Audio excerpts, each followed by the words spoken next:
Hi friends, black wheel bikers ক্লাবের আজকের destination historical place Mahishadal রাজবাড়ি। মহিষাদল রাজবাড়ি কলকাতার একটি চমৎকার উইকেন্ড ডেস্টিনেশন, যারা ইতিহাস প্রেমী তাদের জন্য। কিভাবে যাবেন মহিষাদল রাজবাড়ি? কলকাতা থেকে মহিষাদল রাজবাড়ির দূরত্ব মাত্র 100 কিলোমিটার। বাই রোড NH-16 ধরে সোজা কোলাঘাট হলদিয়া তমলুক রোড ধরে নন্দকুমার হাই রোড হয়ে গুগল ম্যাপ অনুসরণ করে চলে আসুন মহিষাদল রাজবাড়ি। বাই ট্রেন হাওড়া থেকে হাওড়া হলদিয়া লোকাল ট্রেন ধরে নামতে হবে সতীশ হল্ট স্টেশন। সেখান থেকে টোটো বা কার ভাড়া করে এই রাজবাড়িতে আসা যায়। চলুন আপনাদের নিয়ে যাই মহিষাদল রাজবাড়ির সামনে।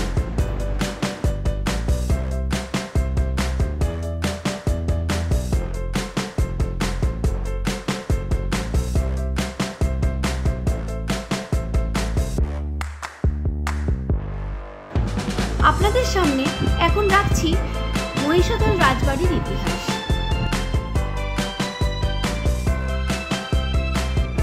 বিমান নারায়ণ রায়চৌধুরীর রাজত্বের পর উপাধ্যায়রা এখানকার শাসক ছিলেন।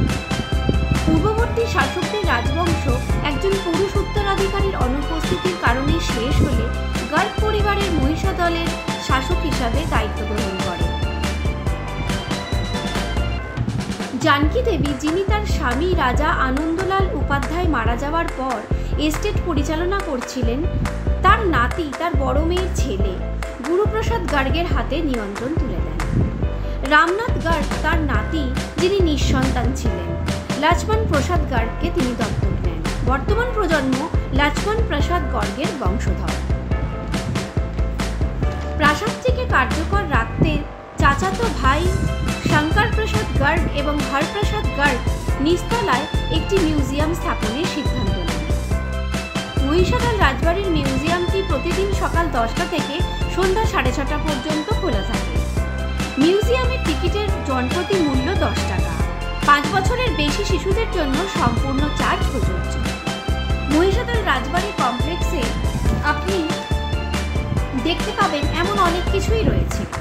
পুরনো তৈলচিত্র এবং বর্তমান ছবিগুলি গার্গ পরিবারের পরবর্তী প্রজন্মের জীবন কাহিনী চিত্রিত করে। মিউজিয়ামটি 2012 সালে প্রথম খোলা হয়েছিল। এটি দ্রুত জনপ্রিয়তা লাভ করে এবং একটি বিখ্যাত গন্তব্য হয়ে ওঠে। মিউজিয়ামটির নিচতলায় আকর্ষণীয় জিনিসপত্র প্রদর্শন করা হয়েছে। ঐতিহাসিক মহিষাদল রাজপ্রাসাদকে ফুলবাগ প্রাসাদও বলা হয়। এই কাঠামোটি 1857 সালে নির্মিত হয়েছিল। বাংলার সুপরিচিত নবরত্ন বা নয় রত্ন শৈলীতে নির্মিত পুরো প্রাসাদটি অনেকটা ইউরোপীয় পরিবেশের মতো, যা পশ্চিমবঙ্গের গ্রামীণ অঞ্চলে অস্বাভাবিক। ছাদটি উভয় পাশে উঁচু আয়নিক কলাম দ্বারা সমর্থিত। সাদা সম্মুখভাগ সোনালী টোনে বিস্তৃত অলঙ্করণে সজ্জিত, যেমন ঢাল ও ফুলের নকশা।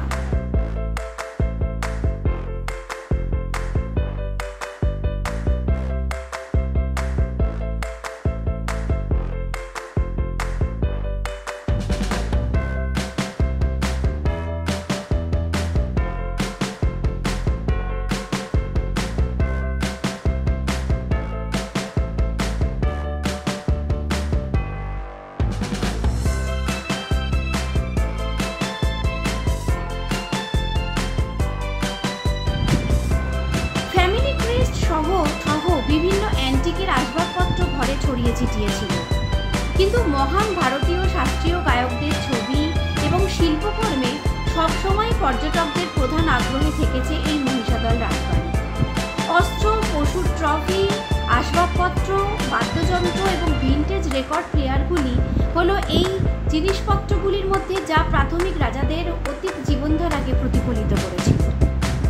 এছাড়াও এর মধ্যে রয়েছে অস্ত্রশস্ত্র, প্রাচীন আসবাবপত্র, বেলজিয়ান কাচের জিনিসপত্র, এমনকি লর্ড ল্যান্সডাউনের একটি চিঠি, যা সেই সময় পরিবারের প্রধানকে রাজা উপাধি প্রদান করে।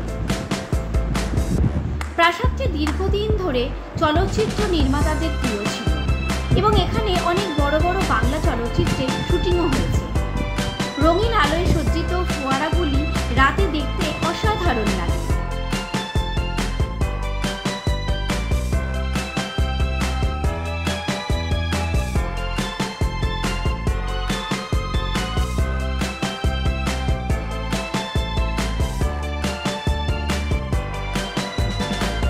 নির্দিষ্ট অনুমতি অর্জিত না হলে মিউজিয়ামে ফটোগ্রাফির পারমিশন নেই।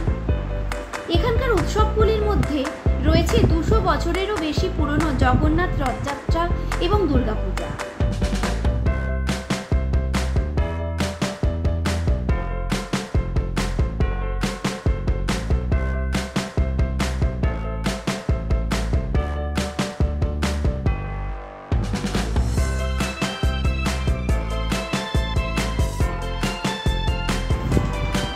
বিস্ময়কর ঐতিহাসিক মহিষাদল রাজবাড়ি অবশ্যই আপনাকে পুরানো ইতিহাসের এসেন্স আর রিফ্রেশমেন্ট দেবে।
আমাদের পরবর্তী ভিডিও আপডেট পেতে don't forget to subscribe our channel, hit the bell icon for our next video notification. Thanks for watching our video. Stay tuned, take care and bye bye.